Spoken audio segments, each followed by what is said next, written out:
Neem nou Lotte Dijkstra en haar vriend Gunnar Keller. Het voldocht haar een poerbest op de boerencamping van Holtrop in Dalsterhuizen. Heerlijk maas eten bij de boer op het hiem. De kleinschaligheid en het feit dat je gewoon lekker buiten bent met de koeien. Lekker in het stro slapen, dat doe je normaal natuurlijk nooit. Dus ja, gewoon kleinschalig en gezellig. Dus dat het hier erg rustig is, hè, op de camping. Ja, dat is inderdaad wel jammer. Het is gezelliger natuurlijk als er wat meer mensen op de camping staan waar je iets mee kunt doen. Er zijn wel daggasten, maar ja, 's nachts is het wel rustig. Het gaat net goed mee kamperen bij de boer. Ze zei het eigen Teunus Holtrop, die het verder nog 200 kei melkt. De dijrecreatie rent prima, maar er zijn te volle boerencampings. De merk is verzadigen. Boppen dat is de toerist Tjinburg kritisch.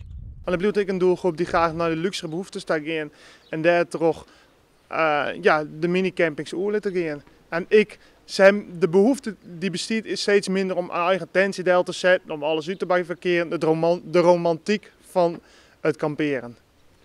Ik wordt de concurrentie vanuit het buitenland met goedkope accommodaties volle grutter. De prijzen worden steeds goedkoper. Ik als een hotelletje boek maar wordt het steeds goedkoper. Dus dat wordt op de tijd wordt het ook een concurrent. Want het is het is heerlijk om net het romantiek, maar om in een hotel te listen. En daarbij de luxe van het hotel te hebben en het gemak. De familie Mook, die maakt niks haar van een luxe hotel of van een grote camping. Dat laatste haar ze al lang genoeg dienen. Het is tijd voor wat lietsers. Kleinschaligheid, contact met de boer. Dat is altijd wel leuk om eens te horen hoe zijn bedrijfsvoering, hoe die dat runt. Dus daar ben ik altijd nieuwsgierig naar. Ja. Nu regent het, wat gaan jullie doen? We gaan naar Dokkum, daar komt mijn overgrootvader vandaan. Mijn broer komt ook naartoe. En dan gaan we eens kijken of we er iets kunnen vinden van onze oorsprong.